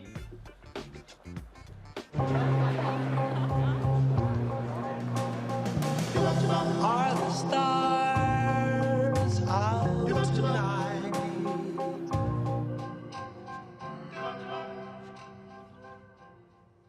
Alexa, play our favorite song again. Okay. I only have eyes for you. Oh, that That spin class was brutal. Well, you can try using the Buick's massaging seat. Ooh, yeah, that's nice. Can I use Apple CarPlay to put some music on? Sure. It's wireless. Pick something we all like. Okay, hold on. What's your Buick's Wi-Fi password? Buick Envision 2021. Oh, you should pick something stronger. That's really predictable. That's a really tight spot. Don't worry. I used to hate parallel parking. Me too. Hey. Really outdid yourself. Yes, we did. The all-new Buick Envision, an SUV built around you. All of you. Once upon a time, there lived a princess with really long hair who was waiting for a prince to come save her. But really, who has time for that? Let's go. Feeling myself. I'm feeling She ordered herself a ladder with Prime one-day delivery, and she was out of there. I want some hood girls looking back at it and a good girl in my tax bracket. Now, her hairdressing empire is killing it. And the prince, well, who cares? Prime changes everything. Hi, I'm El DeBarge. Hey, yo, Peace World, what's going on? It's the Love King of R&B, Raheem Devon, and you're watching Roland Martin, Unfiltered.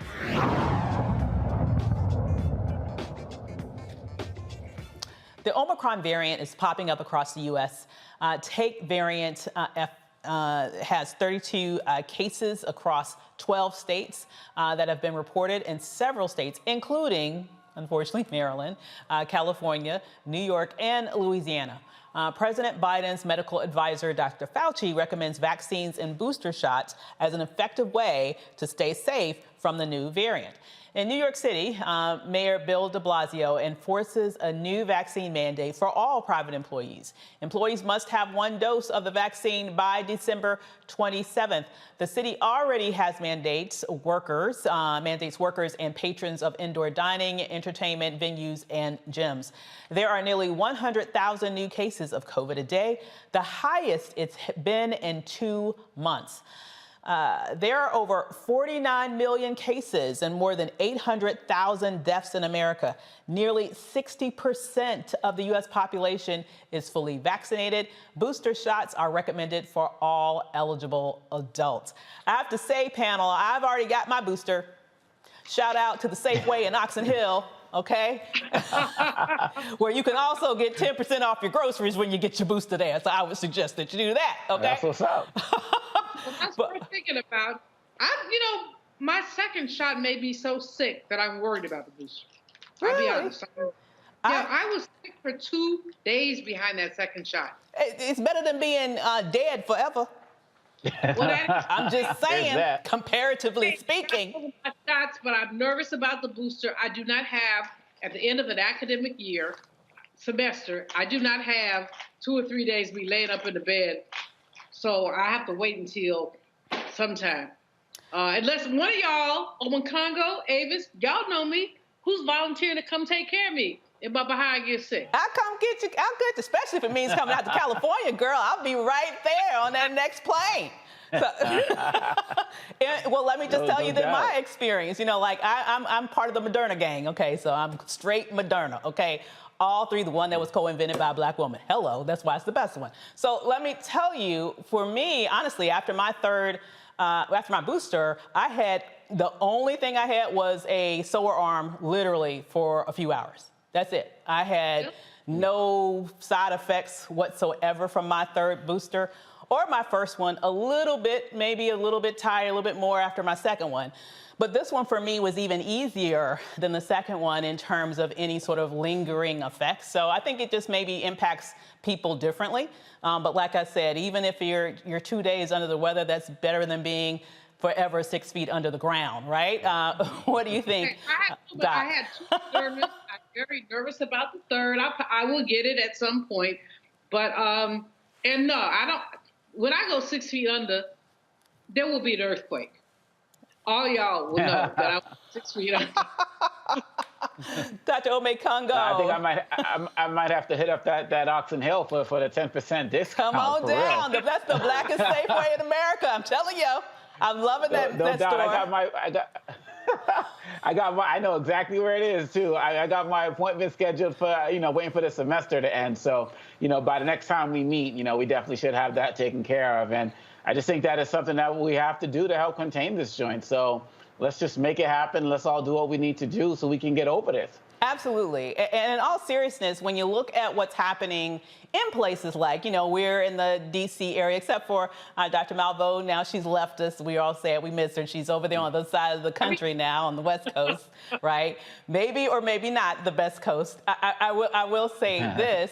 If you look at just the data, though, for real, I've run across studies that suggest that COVID deaths are as much as 6 times higher in red states, Republican-led states, where they continue to spread the propaganda and the lie that's meant to keep people from getting the vaccines than they are in blue states, where a higher proportion of the population are actually fully vaccinated, if not fully vaccinated and boosted. What do you think what should we take from that, literally as a Black community, that, express some concern, given our history in this nation, about moving forward with getting vaccinated now that it's been out here for a while, and we can literally look at the hard data and see that it keeps people from having a much less likelihood of actually going to the hospital and dying if they have this vaccines.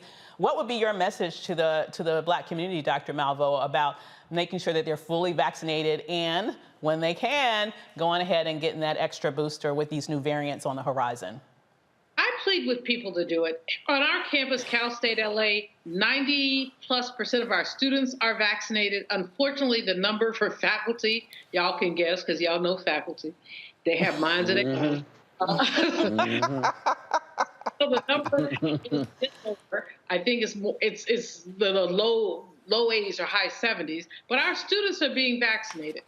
People are being vaccinated. But then, first of all, I love the Nation of Islam. I appreciate Minister Farrakhan. But that spit they have running in the final call about anti-vax is cray-cray to the cray-cray. Stop it, y'all. Seriously, stop it. They're not the only ones. You have folks, I have a family member a sibling actually, we will not let him come to Thanksgiving because boyfriend lied and said he was vaccinated. He lied, and then we found he had lied. And we're like, oh, no, you can come and get a plate and a hug, but you got to hit the road, Jack. So he didn't come. But in any case, we're trying to tell the story, and there's so much misinformation, and we do have the Black people history, which is also horrible. But I would just say to people, look, white people dying too. If only people die with Black people, I would say don't get the shot. White people dying too, get the shot. It's not a conspiracy. It's science. Thank you. Absolutely true. And your thoughts, Dr. Omekongo, it is disturbing to see institutions that we've respected for many years. It's really kind of ironic that they're spitting the same sort of propaganda that we oftentimes see in right-wing circles. It is really weird. I feel like I'm in an episode of Super Friends and I'm in some bizarro world. I mean, what do you think is going on here with these instances? I think that people have become so invested in their narratives that they're going to stick with them throughout. Look, in the beginning, all of us were skeptical about it. But the fact of the matter is, at some point, you got to respect the science. And we've had so many people, especially Black medical experts, who have been out there vouching for this stuff, who know the history in our communities better than anybody else. And ultimately, those are the people also we need to start paying attention to, who have been doing the work. And many of them have been on our show as well. But when people are so entrenched in their values, it doesn't matter. I saw a case in Italy where a guy tried to go get, I heard this today, he tried to go get a vaccine, y'all. He had a fake arm. So he didn't believe in the vaccine, but he knew that it was mandatory. So they were they felt the arm, and they were like, oh, excuse me, sir, can you put the arm up? Oh, my God. It was fake. I'm not lying. And he's like, could you just turn the other way and pretend this isn't happening? And they're like, nah, we can't do that. I think he got arrested or something. But that's how entrenched people are. And my thing is, if you're not going to do it, stand in your values and speak to it. Don't try to get around the system and possibly make other people sick and the like. Look, we got to get out of this together as a community. We've been the people most hurt. And of course, going into the red states, there's a lot of Black people living in those red states as well, who are suffering and struggling. But a lot of these guys who are on the supremacist side of things, they want to spread it in our communities. So they definitely don't have a problem with more of us dying in those red states as well. We got to beat them by beating this disease, this virus, by getting the shot. Let's just do it. Absolutely. I mean, far be it from me to lend to conspiracy theories, but if I were going to lend to conspiracy theories, I would say that, you know, when this first started, we saw that there was a specific concentration largely in more urban, highly densely populated areas, which do seem to be, you know, have a significant proportion of people of color. And I feel like at that moment, I could see the right wing pushing these conspiracies because they were hurting people at that point that were not, quote unquote, their people. But it started them down a road where it was hard for them to backtrack. And so now that they've continued this nonsense and they are still killing their people, they continue to go in that direction, I would argue mainly as a political ploy to maintain power or to reclaim power at the federal level, largely because, honestly, we're a couple of years into this and people are just tired. They want to get back to normal. They want to tell themselves that COVID is over, and some Republicans are in fact lying to them and telling them that COVID is over. You know, what do we really need to sort of hear, you two, really quickly as we wrap this up, you know, to get people to really realize that we ain't through this yet? We might be tired of it. We might be annoyed. We might not want to wear the mask. But let me tell you, I'd wear the mask any day rather than being, once again, 6 feet under for, you know, millennia. You know, I think that we just have to keep saying, get vaccinated. Come on. This isn't going away. You know, the thing about it, I don't know anybody who has lost, I've lost 2 people to COVID. Not very, but anyway, but I don't know anyone who hasn't lost somebody or is connected to someone who's lost somebody. That's a story you tell people. You want to have your friends go out like that? Or you just want to sit here, you know, and be a jackass, frankly. I mean, there's a whole bunch of jackasses out there who don't believe in science and they don't believe in reality. Absolutely. Dr. Omekongo? I say if people want to get back to their lives, educationally, economically, professionally, get out and live their lives, this has to be part of the process. We haven't gotten out of any pandemic or any epidemic without vaccines. This is here. The science is here. And every time we let our guard up, something else is coming out. Omicron, whatever's going to come after that. Everyone, we need all hands on deck to end this mess. And we can do it if we just have the will to. But we are slaves to our freedoms right here in America. And that's what is part of the problem. We feel like we have the freedom to do whatever we want, but you don't have the license to kill your neighbors with this virus. You know, I really think you hit the nail on the head with that. Once again, I see this as a cultural defect in this country, this sort of rugged individualism over a sense of community and doing what's right for us all as a community, as a nation. There's this issue of I just want to do what I want to do and be damned the reverberating impacts on somebody else. You know, maybe we need to do something where, hey, if you decided you didn't want to get a vaccine and you end up in the hospital, then maybe your care isn't prioritized over others who actually, you know, need help and have done everything that they can do to prevent either their illness with COVID or other things. Because, you know, when people have COVID, they can be clogging up, and it's going to go up as the weather gets cooler, right? They could be clogging up the hospital systems from people that need, you know, breast, you know, cancer surgeries and other things. And so this is a time where you not only want to look out for the health for yourself, but the health of those around you as well. Well, there's more to come on Roland Martin Unfiltered. They face charges in the deadly Michigan high school shooting, and they aren't the ones who pulled the trigger. Their kid did. We'll have the latest on Ethan Crumbly's parents. Plus, we'll tell you why the city of Philadelphia is being sued by a man who spent 25 years on death row. But first, a quick break. Stay with us. You're watching Roland Martin Unfiltered on the Black Star Network.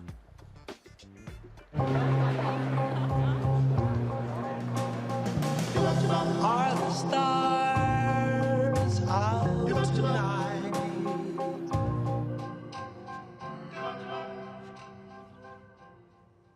Alexa, play our favorite song again. Okay. I only have eyes for you.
Maureen is saving big holiday shopping at Amazon. So now she's free to become Maureen the Merrier. Food is her love language, and she really loves her grandson. Like, really loves. Hi, I'm Vivian Green. Hey everybody, this is your man Fred Hammond, and you're watching Roland Martin, my man, Unfiltered.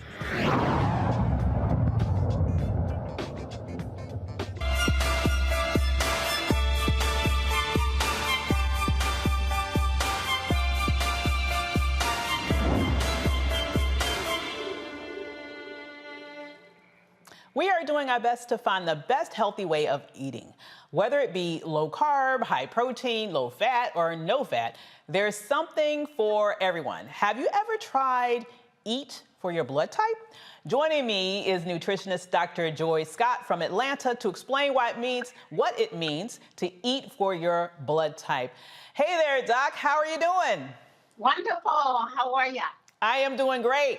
Now, this is a very interesting perspective on what type of diet we should follow. And I have to be honest with you, I had never heard of this approach of tailoring your diet to your blood type. Can you explain to us, what that really means and why we should consider doing that? Okay, well, what it does mean, there are 4 blood types. And what it means, certain blood types can tolerate certain foods as far as staying healthy. And the foods can affect the blood. It could change the consistency of the blood, meaning it could make it thick. It could cause it to clot. And that is not what you would want. It creates diseases. And so you don't want to create diseases with your diet. You actually want to prevent them. So by there being 4 blood types, then you are going to find out your blood type and then start to eat according to your blood type. Because you wouldn't want to create or cause yourself to have a heart attack. No. You wouldn't want to create or cause yourself to have lupus.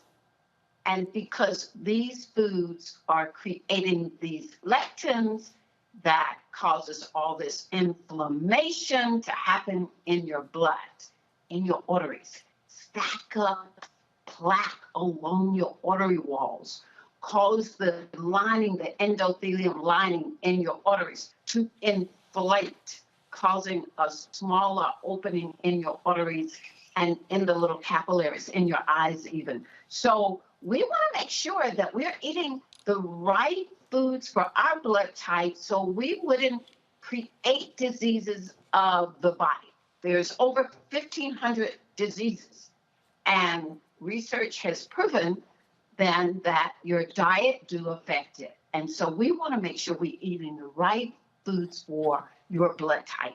We've been going all around the country and helping people to know their blood types and giving them the books. Put the app on your phone so you know what to eat. Like I'm a blood type O, I cannot have breads.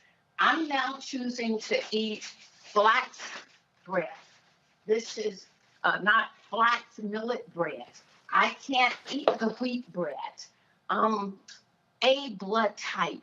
They are the people who couldn't eat red meat. It's causing your blood to thicken and blood clots could form, and that could create havoc to your bloodstream. There you go. Wow. And so, yes, O's are meat eaters. A's are vegan, vegetarians. And if you're not uttering these things, you're helping your body to create diseases. And those blood type B's, okay, when they are eating chicken, this is one of the things that could cause lupus and autoimmune diseases like fibromyalgia, sarcoidosis, rheumatoid arthritis, regular arthritis for that matter. And we thought it was for some other reason, and it was your diet all along. Wow. And so what's on the screen now? What? The chicken? Blood type B's cannot touch that chicken. And if you ask probably 8 out of 10 people that have lupus, they love chicken. And when you change your diet, let's say blood type B, stop eating the chicken, not only will all that inflammation go away, they'll lose weight. The weight just go away. And we've seen it happen over and over. One of my best friends, size 18, stopped the chicken, went down to a size 6. Beautiful. Wow. Effortless weight loss. Wow, this is really fascinating to me, and I'm thinking about my father who had a heart attack and it ultimately led to the end of his life. Certainly wish I would have had this information then, but I would kind of love to see us sort of take a look at these graphics again, because I found some things on there a little shocking. You know, I think, for example, wheat bread is better than white bread, and that's showing that in some instances, and maybe it is, but depending upon your blood type, for example, maybe you shouldn't be eating wheat bread, something that many of us might think is a healthy alternative. And I wouldn't have thought, like for years, I don't eat red meat, I don't eat pork, but I do eat poultry and fish. So just seeing that there are certain blood types that should avoid chicken is surprising for me. You know, what do you think that, how can we sort of, first of all, embrace these things that would mean for many of us changing habits that we've likely had in place from childhood? How can we go about the process of not only changing those habits, but embracing the right foods once we learn what works better with our bodies because it's in alignment with our blood types? Well, first of all, make them taste good. But the first thing you want to address is when you sit to eat, you want to ask yourself one question. What is this food going to do for me? That's the question you want to ask yourself. Is it going to cause my 70 trillion cells to become healthier, or am I going to put my health at risk? That's the question. You know, people are saying right about now that food is overrated. So then when you sit to eat, are you eating just for taste?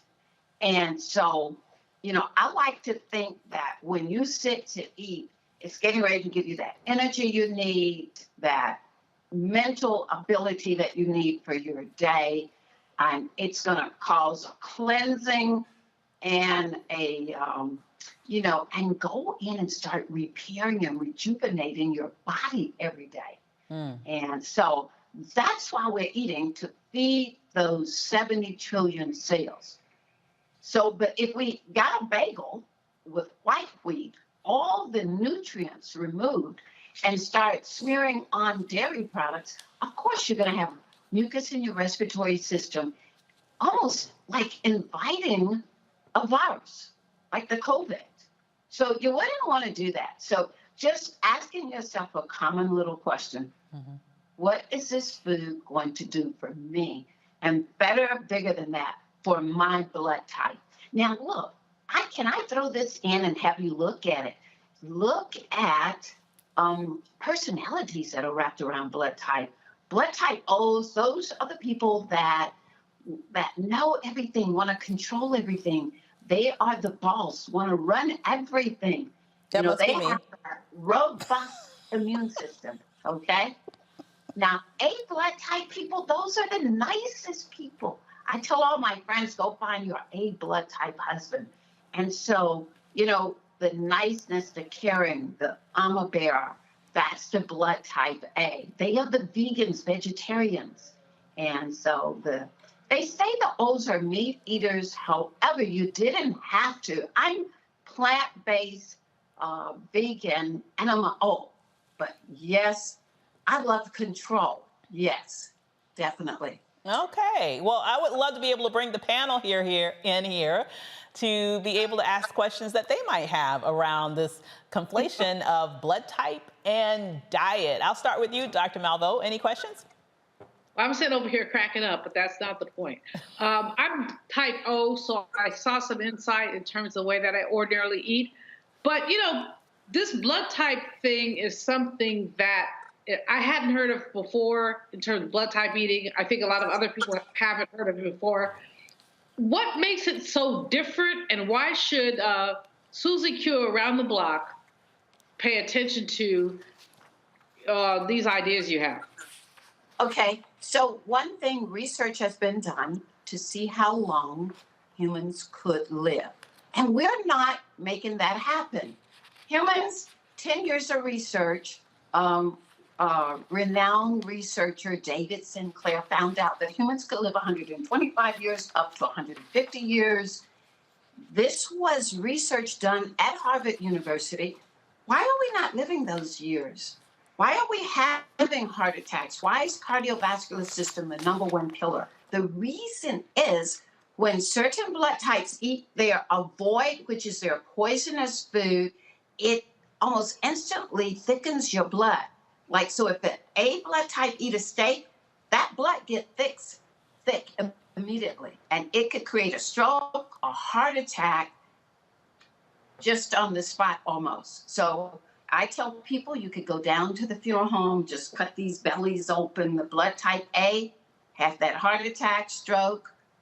You'll find that steak in there. Here you go, blood type B.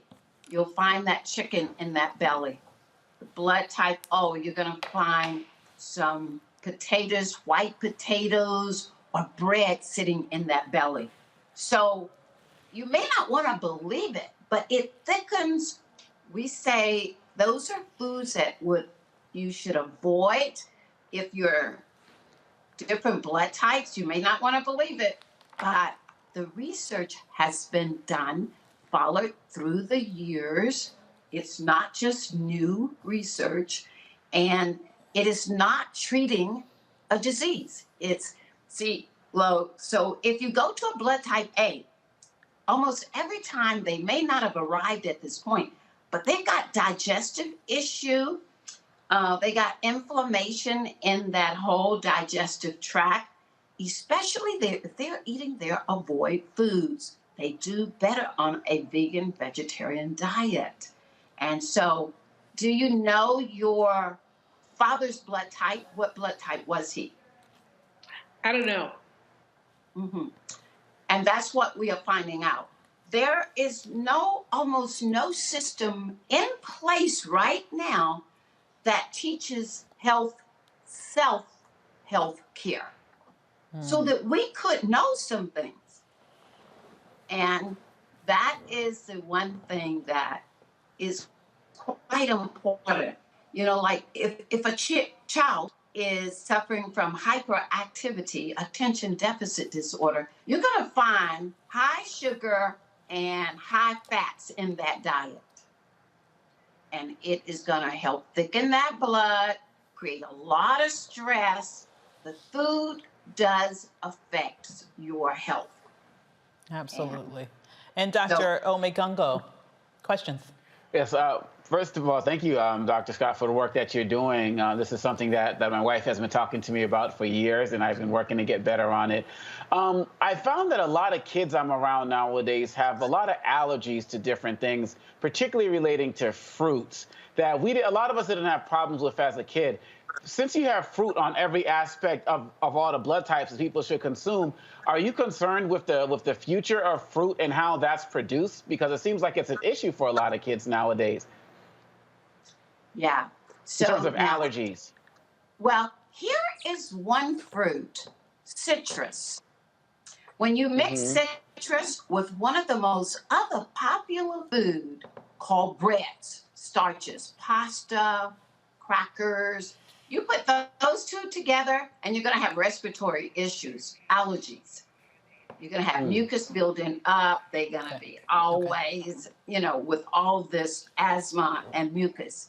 So citrus and wheat don't go together, period. And so if we could just watch how we put things together as well, in our school systems, we are serving breakfast pizza and the eczema, all of that. That's creating a lot of allergies from wheat. We are eating way too much mucousy forming foods, and wheat mixed with citrus is going to create a lot of allergies, and it causes congestion even in your gut. It destroys, help in destroying your immune system, that congestion. We're not cleansing these bodies very well at all. You know, it's like one meal in and one meal out. If we could just honor that, but when you're eating wheat, a lot of times it's congesting your whole digestive system and it's irritating, causing inflammation in your respiratory. And especially if you put citrus, and we love to put citrus like orange juice with breakfast, pancakes, waffles, and that creates a lot of mucus, which is a lot of reasons for skin problems and respiratory problems. Yes. Well, we could just improve the wheat. Dr. Scott, this is so incredible, such great information. Can you let people know how they can get more information so that they can put into practice more healthy eating that aligns with their blood type? Wow. That's a good one. I'm going to ask you for tonight is just email me. My email is drjoy911@gmail.com. That's drjoy911@gmail.com. And we have a course. We have a network called Dale's Express Wellness.com that can actually get you to looking closer at your own health and having wellness chats. All right. Well, thank you. Thanks so much for sharing. And we'll be right back in a moment. Thank you. Oh, that spin class was brutal. Well, you can try using the Buick's massaging seat. Ooh, yeah, that's nice. Can I use Apple CarPlay to put some music on? Sure, it's wireless. Pick something we all like. Okay, hold on. What's your Buick's Wi-Fi password? Buick Envision 2021. Oh, you should pick something stronger. That's really predictable. That's a really tight spot. Don't worry, I used to hate parallel parking. Me too. Hey. Really outdid yourself. Yes, we did. The all-new Buick Envision, an SUV built around you, all of you. Betty is saving big holiday shopping at Amazon. So now, she's free to become Bear Hug Betty. Settle in, kids. You'll be there a while. Ooh, where you going? I'm Chrisette Michelle. Hi, I'm Chaley Rose, and you're watching Roland Martin Unfiltered.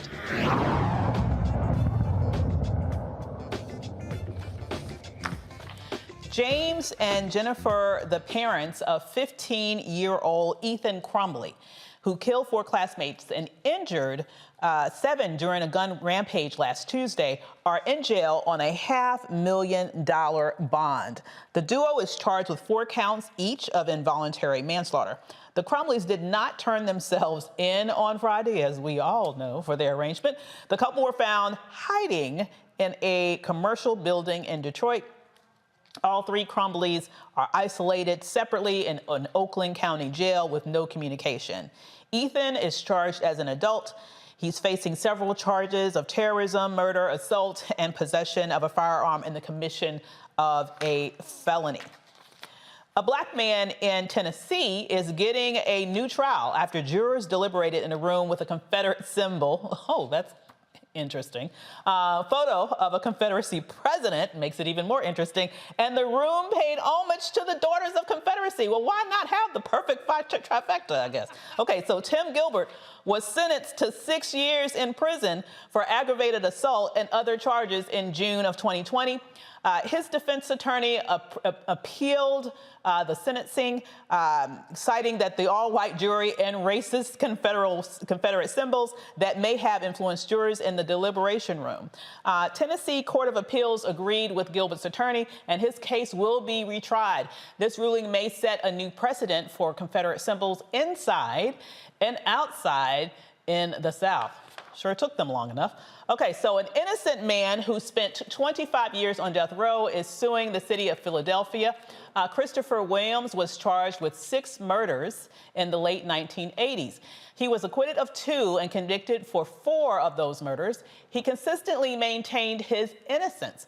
Williams said law enforcement officials covered up evidence, buried leads, and fabricated evidence to arrest and convict him.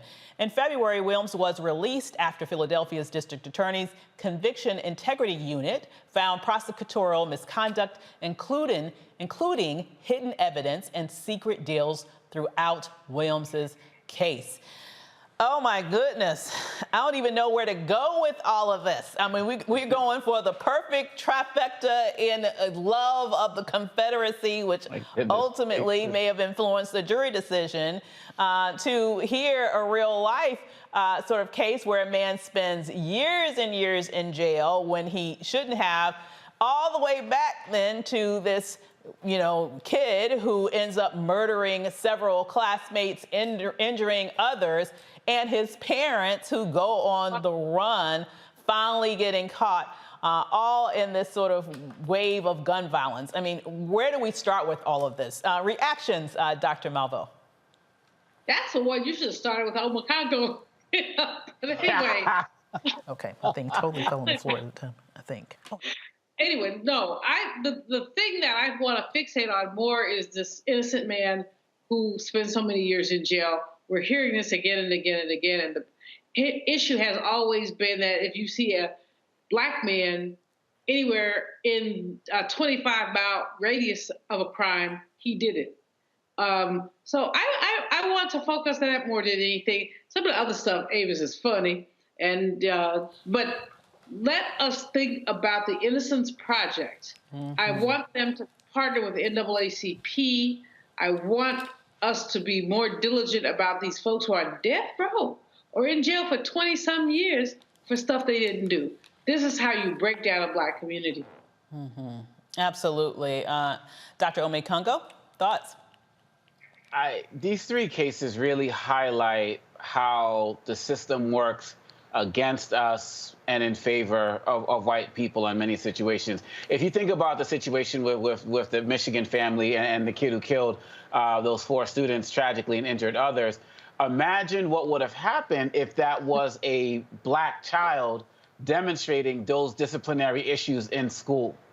We're talking suspensions, expulsions, detention, all of that. This kid had all of the signs, pictures of that teachers took of him killing, pictures of killing people, texts back and forth about guns and all of that. Parents were called up for meetings and everything because people were concerned, and he was allowed back into the classroom. And then all of this other and then everything broke from there. When you contrast that with these other situations, particularly the last one with the brother in Philadelphia, where people just piled on things.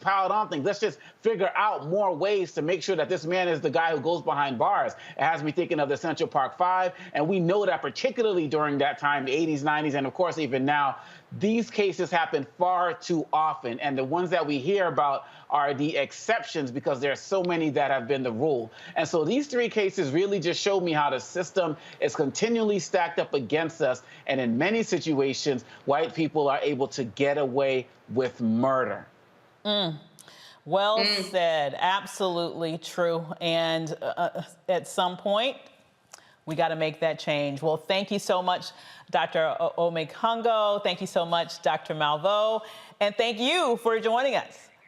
Well, that is it for us tonight. I want to thank my panel for making this an interesting conversation this evening. And thanks for joining us here on Roland Martin Unfiltered, streaming on the Black Star Network. If you haven't done it yet, be sure to download the Black Star Network on all of your devices. If you would like to support us so we can continue bringing us the stories that matter to us, listen, then you need to make sure that you do just that. I'm Dr. Avis Jones-DeWeaver. I'll be back with you tomorrow. Have a great evening. Holla.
Black Star Network is here.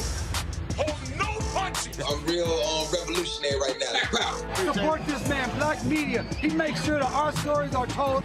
Thank you for being the voice of Black America, Roland. Stay Black. I love y'all. All momentum we have now, we have to keep this going. The video looks phenomenal. See, there's a difference between Black Star Network and Black-owned media and something like CNN. You can't be Black-owned media and be scared. It's time to be smart.